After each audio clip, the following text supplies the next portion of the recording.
Donc bonjour et bienvenue Pierre-Yves. Merci beaucoup d'avoir accepté de participer à cet entretien. Je suis Marianne Bernasconi et mon ambition, c'est de contribuer à un futur dans lequel la régénération serait la norme plutôt que la destruction, comme on peut le voir actuellement sous toutes ses formes, qu'elles soient environnementales ou sociales. Et donc c'est pour ça que dans ce cadre-là, j'interviewe des personnes très, très variées, des philosophes, des géographes, des conteurs, des dirigeants comme vous, des entrepreneurs, qui vont apporter chacun et chacune leur vision, leur perspective sur la thématique de la régénération. Comme on va le voir, c'est un concept qui est encore mouvant, encore en train d'être défini. Donc je suis très heureuse de vous accueillir. Donc vous êtes le dirigeant de Haute-Savoie Habitat. Et la particularité, c'est que vous avez un parcours que vous allez partager avec nous qui a démarré par l'entreprise Libérée et qui a permis d'arriver aujourd'hui à un cheminement à visée régénérative. Et notamment, vous êtes aussi cofinanceur d'une étude qui est sortie la semaine dernière, qui a été produite par Lumia. Vous avez aussi participé au parcours de la CEC et donc vous avez un regard, probablement un apport qui peut intéresser un grand nombre de dirigeants et d'autres entreprises qui voudraient s'engager sur ce chemin.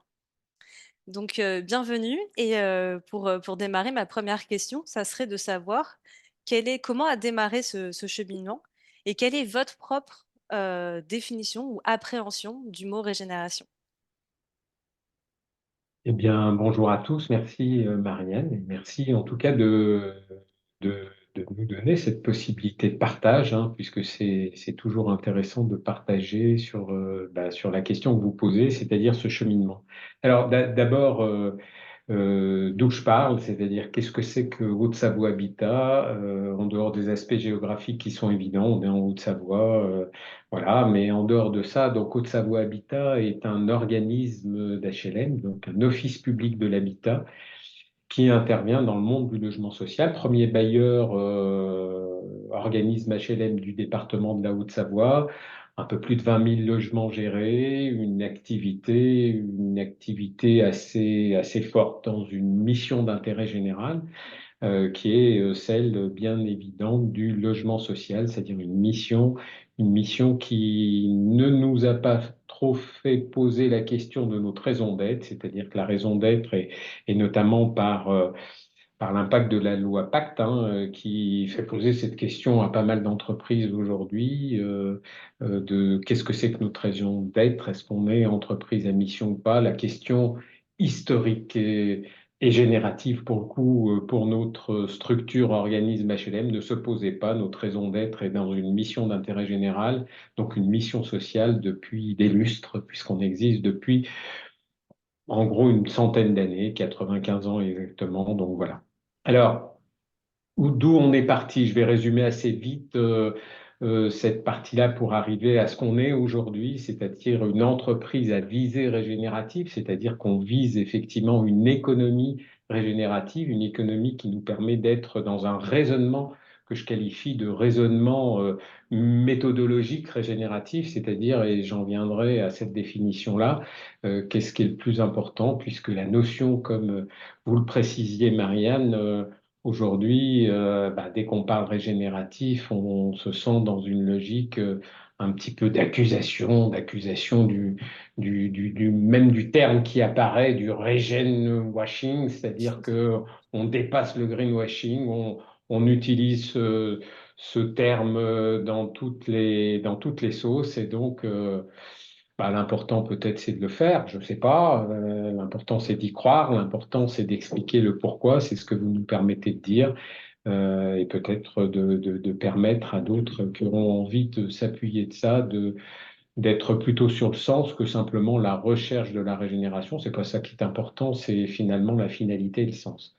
Donc Haute-Savoie Habitat s'est engagé il y a un peu plus d'une dizaine d'années sur un chemin qui, pour moi, est un chemin stratégique important qui s'est appelé Cap Confiance, c'est-à-dire que la base de tout ce que je vais présenter en termes de chemin, et encore une fois résumé, parce que c'est un peu plus de 10 ans d'expérience, de difficultés, de passage de vie, tout simplement, que je qualifie par ce chemin qui nous permet aujourd'hui d'être ce qu'on est. Donc, cet engagement, il repose avant tout, et c'est vraiment pour moi la base fondamentale de tout ce que je présente, qui est la confiance, c'est-à-dire que sans confiance, sans rechercher finalement la confiance, sans se questionner sur la confiance, on ne serait pas dans le même chemin aujourd'hui.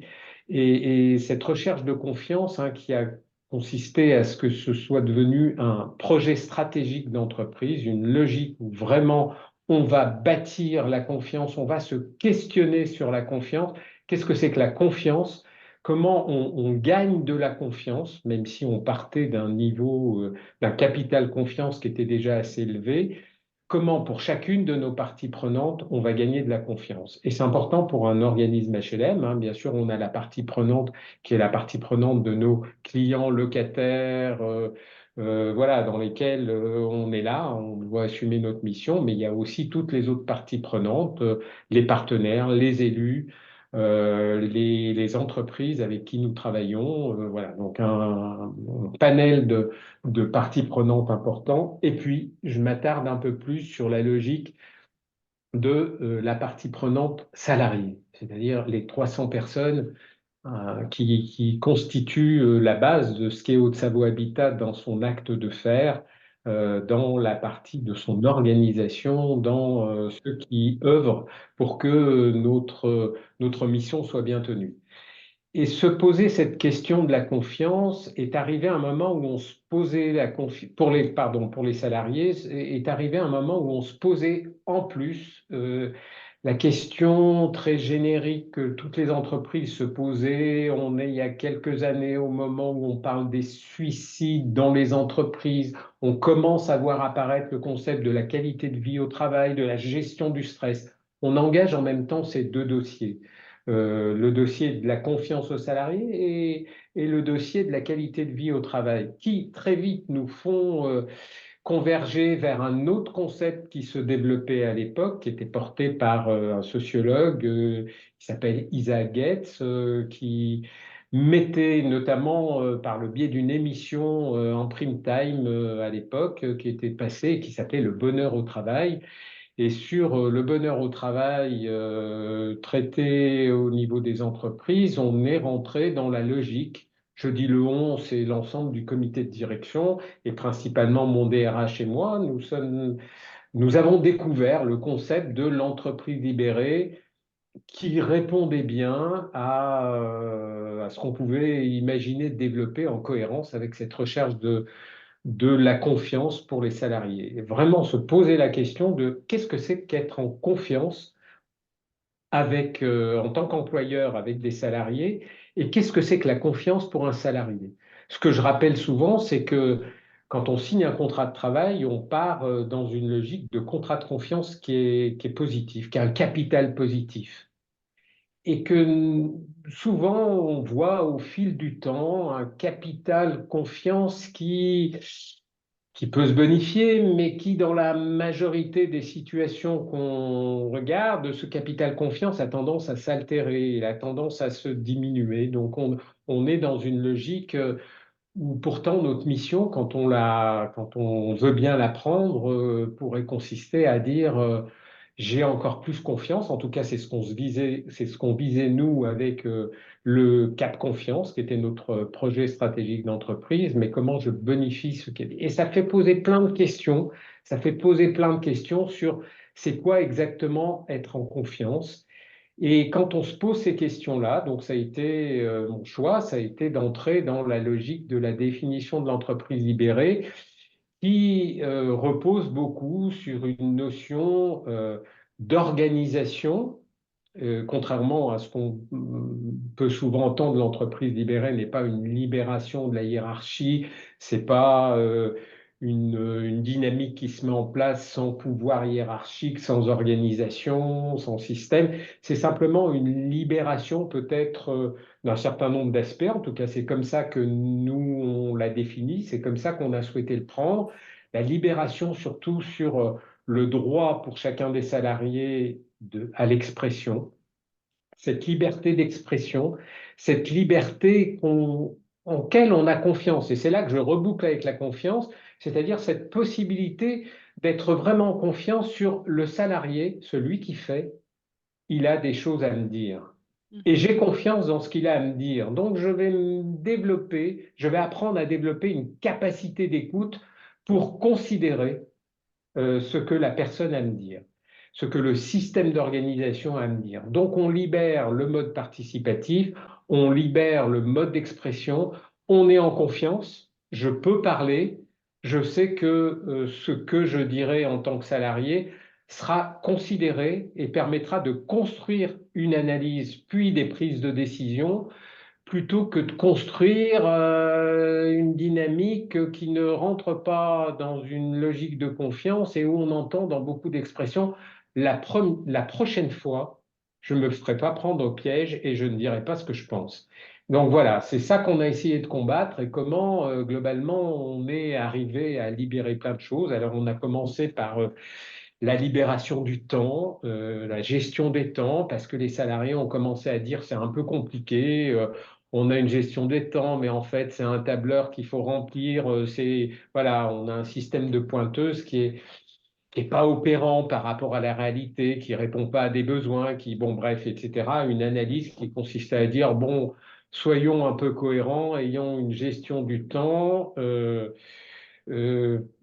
enfin, un peu plus cohérente avec ce qu'on doit faire et soyons dans une logique de maîtrise par nous-mêmes. Donc, on a commencé par ce point-là qui a été marquant et on a libéré ce que je qualifie d'une première étape qui était le corps de l'entreprise. Alors, la libération du temps, ça a été simplement, ben, vous avez bien compris la règle, vous avez bien compris ce que c'est que cette gestion du temps, comment on doit le faire, ce qui s'impose à nous par une règle qui est le code du travail, ce qui s'impose à nous par un règlement intérieur, ce qui s'impose à nous par des règles. On va re-questionner les règles qui sont pas explicables, c'est-à-dire des couches qu'on superpose parce que on ne peut, voilà, par habitude, parce que à un moment on a produit une note qui rajoute des couches, mais qui finalement brouille les règles, brouille le sens. L'entreprise libérée, c'est aussi l'entreprise du pourquoi. Ça, c'est un concept de base plutôt que l'entreprise du comment. C'est-à-dire qu'on va passer beaucoup de temps à essayer de comprendre ce que l'entreprise nous demande et pas le comment elle nous dit de faire. Si l'entreprise, si globalement le manager est en confiance avec moi, j'ai à éclairer sur la conduite qui nous permettra de produire ensemble, d'où le mode participatif, un certain nombre de procédures, de modes de faire, et puis de les re-questionner, de les revisiter, d'aller vers l'évaluation partagée, aller dans une logique effectivement du partage. Donc ça, Alors, c'est juste, ouais, parce que là, donc, merci beaucoup pour ces éléments, c'est des apports très intéressants et très riches qui vont permettre de comprendre le cheminement. Mais juste avant d'aller petite plus loin, j'ai plein de questions en fait. Après, j'aurai pas le temps de les poser, donc je vais les poser. Enfin, des questions qui émergent. En fait, vous êtes avant-gardiste, c'est-à-dire vous parlez de régénération. Vous êtes déjà à visée régénérative quand un grand nombre d'entreprises n'y sont même pas encore. Il y a 10 ans, vous étiez une entreprise qui était déjà dans cette mouvance de bonheur au travail, de ce côté de libération qui est aussi encore avant-gardiste pardon, pour beaucoup d'entreprises. Donc la question que je me pose, en fait j'ai deux questions, je vais en profiter, je vais caser les deux. C'est comment est-ce que vous avez convaincu votre comité de direction d'être avant-gardiste? Première question. Et deuxième question, ce modèle de confiance, est-ce qu'il est toujours valide et valable pour une nouvelle génération qui est supposée être plus compliquée et plus difficile à retenir? Donc je vous laisse répondre à ces deux questions. Oui, alors je vais répondre tout en continuant à Oui, expliquer le cheminement. Je suis désolé, c'est forcément long, mais ce cheminement est long, mais je vais essayer de le raccourcir. Et pourtant, j'étais déjà dans le raccourci, dans la libération du corps. Je vais reprendre la première question, Marianne, et oui, puis vous me redirez si je réponds pas à la deuxième, mais la ça marche. première, parce elle percute, parce que c'est souvent une question qu'on pose. Et c'est là que, donc la question qui est de dire bah, comment on convainc les conseils d'administration, Oui. et c'est là que la confiance est réinterrogée. Mhm. Quand on vous demande d'avancer sur un chemin, pourquoi vous y allez? Bah, vous y allez parce que vous êtes en confiance. Et si vous ne comprenez pas le sens, et ça tombe bien, on est dans une entreprise qui se libère pour aller poser la question du pourquoi avant de dire mais c'est quoi le chemin? Pourquoi on va là? C'est ça la différence. Alors, excusez-moi d'être assez dans l'image, mais si on veut bien comprendre, et justement, la confiance, c'est de dire, ben, je ne parais pas ridicule quand je dis j'ai pas compris, quoi. Je suis en confiance, tu peux m'éclairer, et puis si vraiment je comprends pas, si je suis en confiance, j'irai.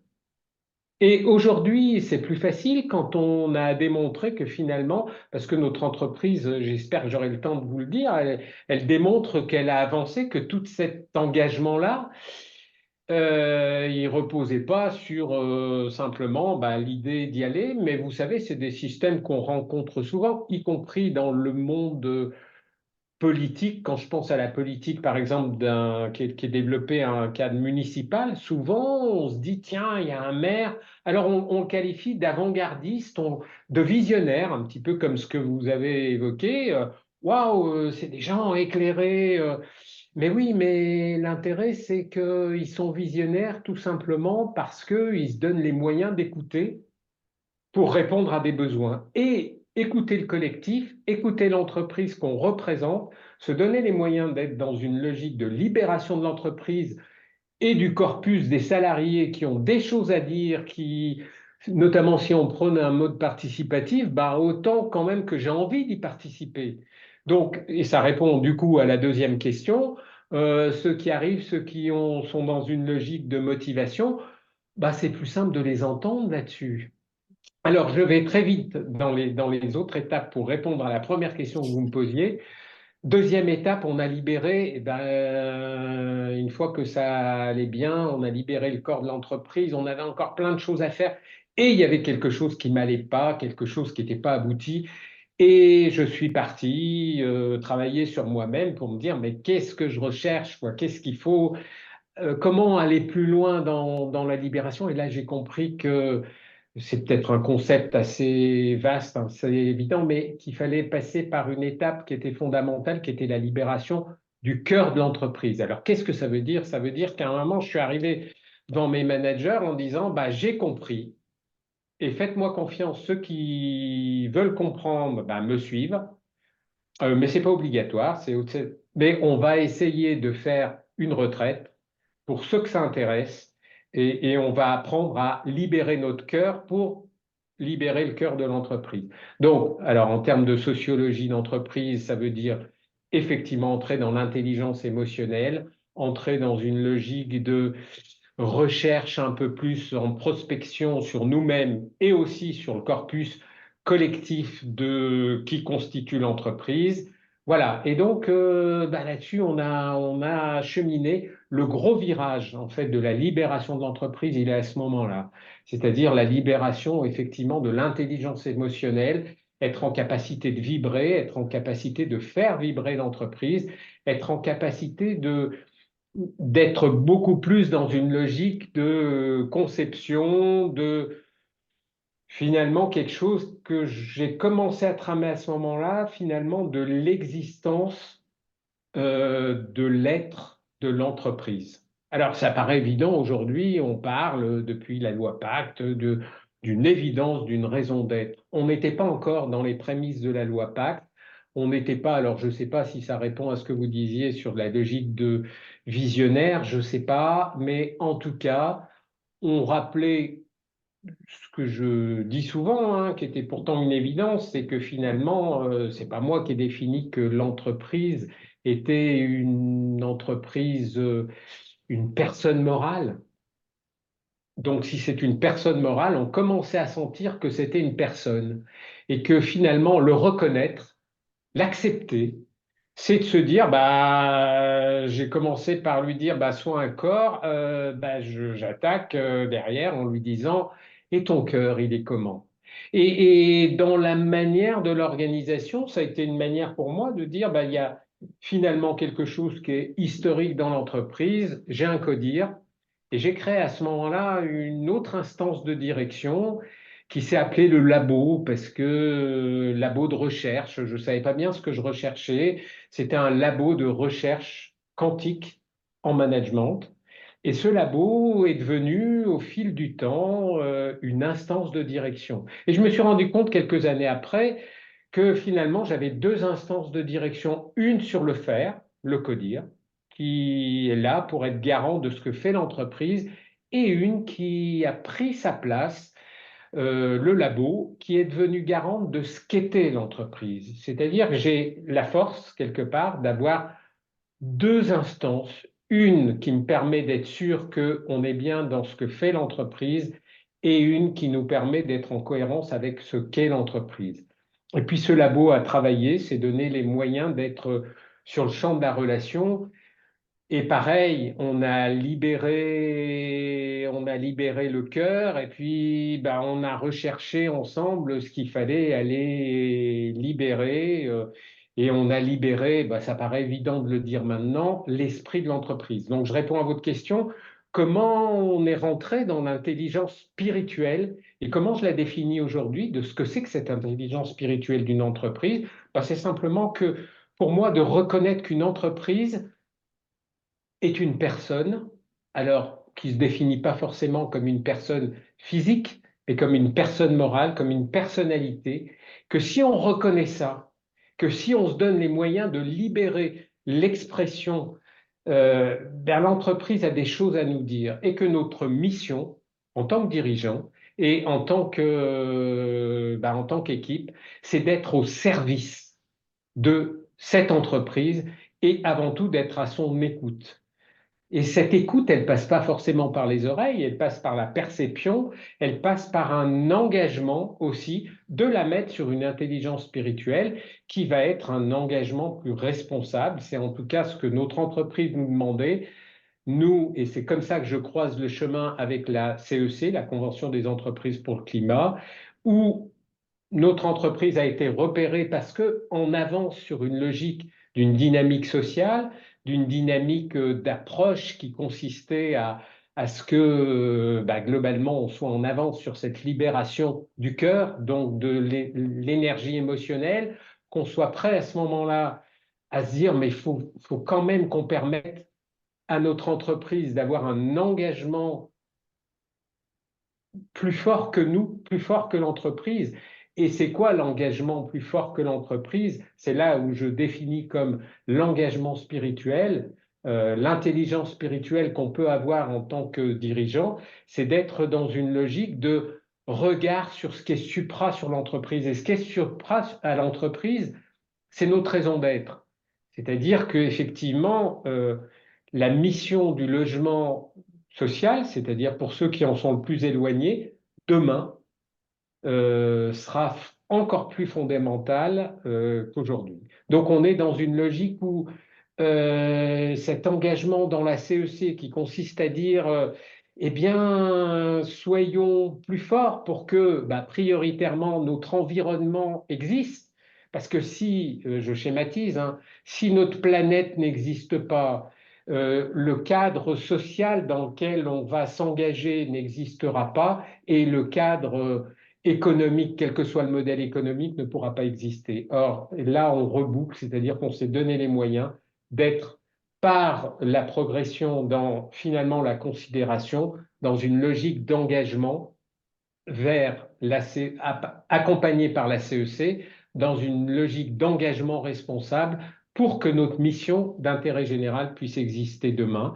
Donc la CEC nous a permis simplement de bâtir une feuille de route qui a conduit notre entreprise et nos salariés, notre corps d'entreprise à bien comprendre comment ils devaient s'engager. Donc on est engagé aujourd'hui sur un projet qui s'appelle Vers demain, c'est notre projet stratégique d'entreprise où chacun des salariés fait partie de l'action, donc on est bien en mode participatif sur quelque chose qui se décline au bout d'un an, un peu plus d'un an de travail maintenant, sur plus de la définition sous forme d'axes de travail, d'axes de positionnement, d'axes d'orientation, mais en tout cas 140 actions qui ont été complètement ciblées, qui sont à visée régénérative, puisque ce que nous a appris la Convention des entreprises pour le climat,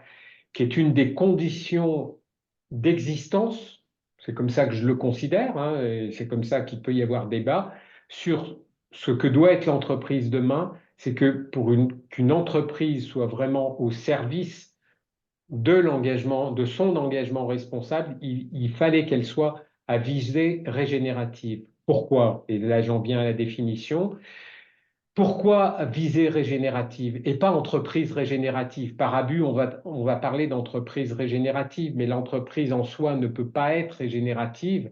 Elle va avoir une action ou une série d'actions, un plan, en tout cas une stratégie qui va viser le régénératif parce qu'il faut qu'on vise ça. C'est-à-dire que globalement, on est dans une logique où aujourd'hui la prise de conscience collective doit nous faire comprendre que c'est important de réparer, mais c'est plus nécessaire et simplement, enfin, c'est plus indispensable, enfin, c'est indispensable, pardon, mais c'est plus uniquement nécessaire. C'est-à-dire qu'il faut qu'on aille plus loin.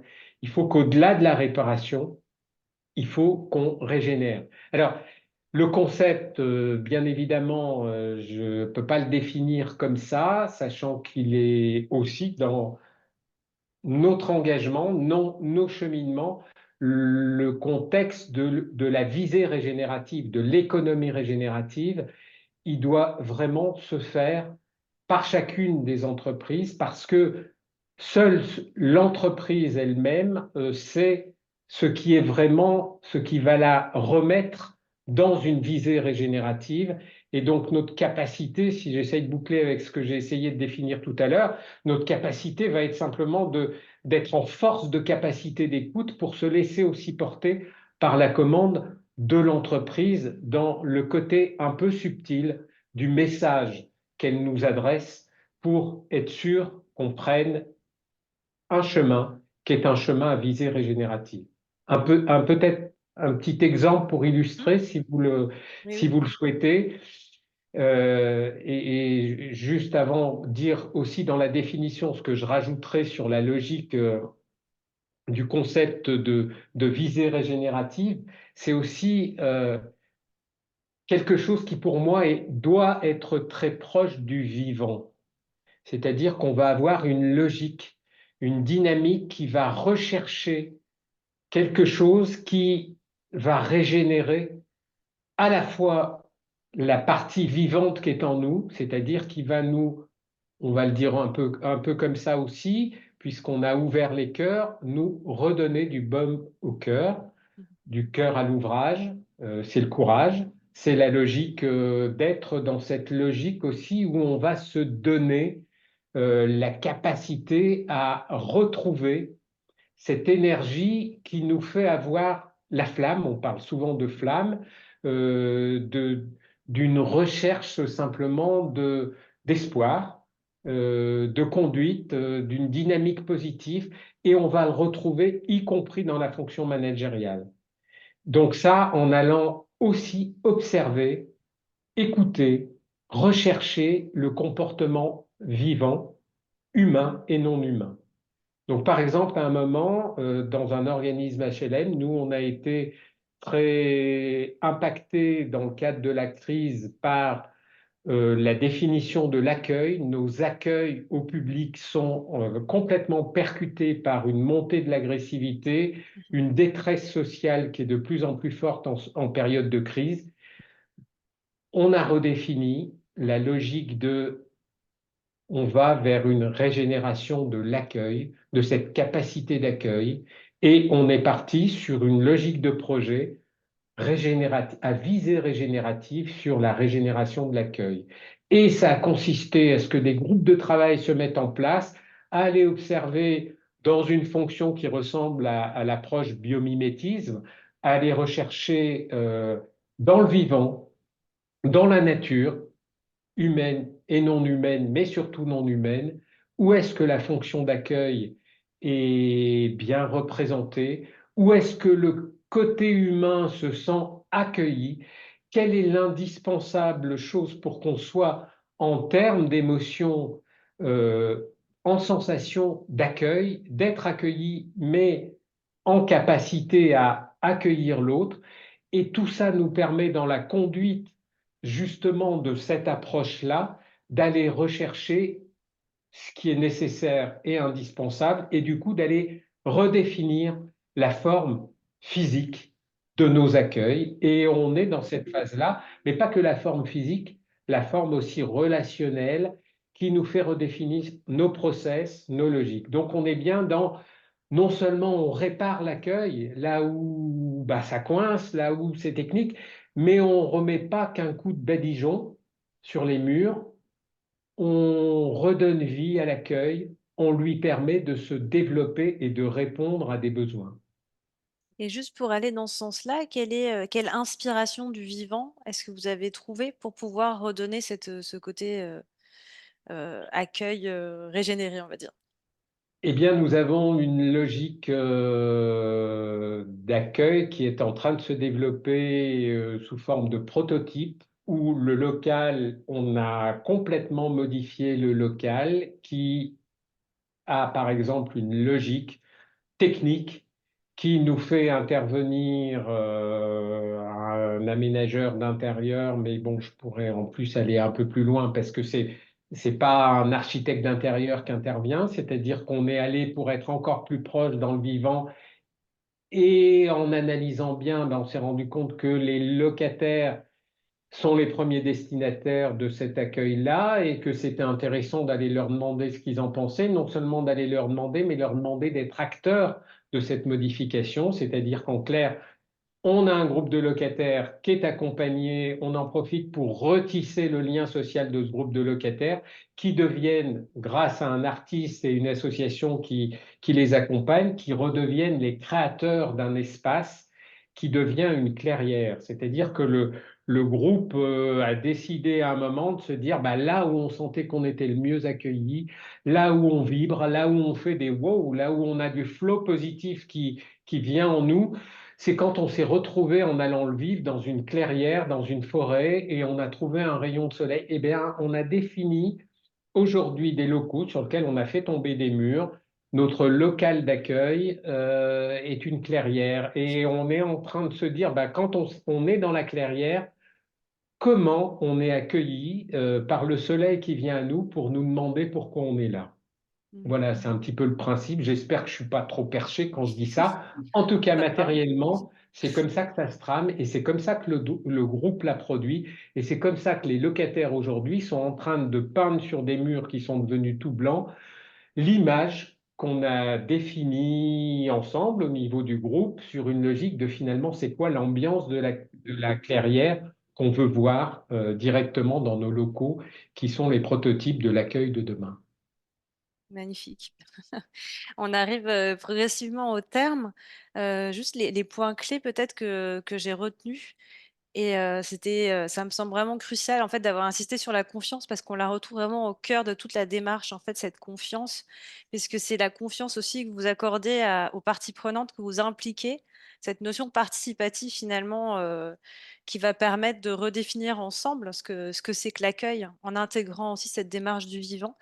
Donc on voit vraiment la façon dont sont intriqués ce côté libération du corps, du cœur et de l'esprit. Et finalement, est-ce que c'est pas juste la description du vivant? Donc on voit vraiment comment dire? Un lien complètement logique en fait dans votre cheminement et dans votre parcours qui ne peut que prendre en considération le fait que sans un socle de vie, une planète vivante, respectée, eh bien tout le reste en fait ne pourra pas, se manifester. Et ce que je retiens aussi beaucoup, hein, pour, basculer cette phase de conseil, c'est que finalement, il y a pas une recette, il y a, un sens de l'écoute subtile, en fait, de ce que va demander l'organisation en tant qu'être vivant à part entière. Et c'est cette patience, on va dire, cette écoute attentive qui va donner les clés et qui va permettre à chacun de retrouver, vraiment son parcours. Donc voilà un petit peu ce que je retiens et c'était extrêmement riche. Donc, en tout cas, merci beaucoup. Vous avez parlé d'optimisme, d'espoir et c'est vraiment, l'émotion que je ressens maintenant quand je vous entends. Je suis très contente de contribuer à diffuser aussi à mon humble échelle, ce que vous faites parce que ça me semble clé pour préparer le monde de demain. Donc peut-être juste, en 1 minute, si vous avez un dernier mot, avant de clore cette session? Non, mais vous résumez très bien. Enfin, je trouve que cette notion, effectivement, qui est la base, qui est la confiance, et qui nous re-questionne sur qu'est-ce que ça veut dire être en confiance. Et notamment, moi, je le sens au plus profond de moi quand je me dis, est-ce que je suis en confiance avec mon entreprise? Et souvent, effectivement, c'est la question qui est posée, mais ça veut dire que mon entreprise a des choses à me dire. Et c'est là qu'il faut peut-être faire des pas nouveaux. C'est vrai que ce que j'ai envie de citer à ce moment-là, c'est le choix qu'on a fait au niveau du labo. Je leur ai dit, allez, on a un pari à un moment. C'est si on considère que notre entreprise a quelque chose à nous dire, ben, essayons de l'entendre. Et pour l'entendre, ben, le choix qu'on a fait, qui paraît complètement fou, ou qui paraissait complètement fou, c'était de se dire à un moment, ben, je pars avec la totalité des membres du labo, c'est-à-dire cette personne, on est parti en méditation pendant 10 jours, dans le silence. Alors là, on se dit, mais c'est comment ça, en méditation, dans le silence pour entendre? Bah oui, parce que cette écoute, elle n'est pas habituelle.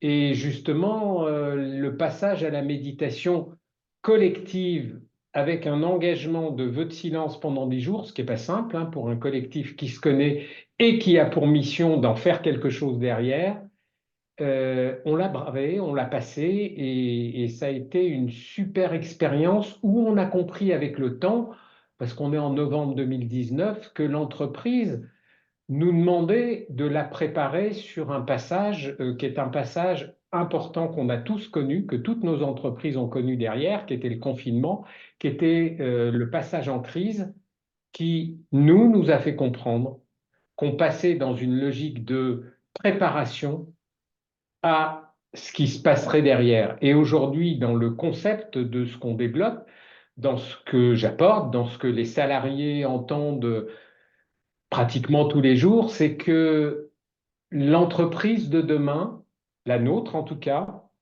pour assumer sa mission, doit être un super papillon.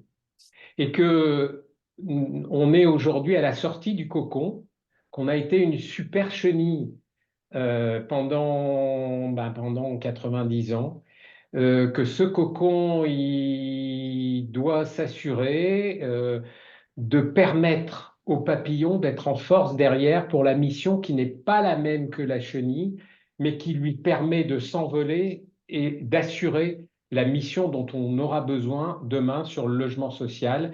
Et c'est notre capacité d'écoute qui nous a permis, c'est comme ça qu'on l'a défini hein, pendant 3 ans, au niveau du labo et du codir, d'être sûr qu'on se tissait un cocon avec un fil de soie qui était le plus solide possible pour que le papillon ait suffisamment de force, ou plutôt pour que la chrysalide ait suffisamment de force pour qu'elle puisse être ce beau papillon qu'on commence à être. Mais qu'est-ce que ça fait mal d'apprendre à voler? En tout cas, maintenant, je peux le dire, surtout quand on est en période difficile de crise. Il faut voler, mais ça fait mal d'apprendre à voler. En tout cas, on avait de l'avance pour apprendre à voler. Merci pour cette belle métaphore et cette conclusion et d'où cette notion de viser, c'est un chemin qui se poursuit. J'enverrai aussi le lien vers l'étude donc que vous avez cofinancé pour avoir plus d'éléments d'information aussi sur cette notion de visée régénérative. Merci beaucoup Pierre-Yves et bravo pour ce magnifique cheminement.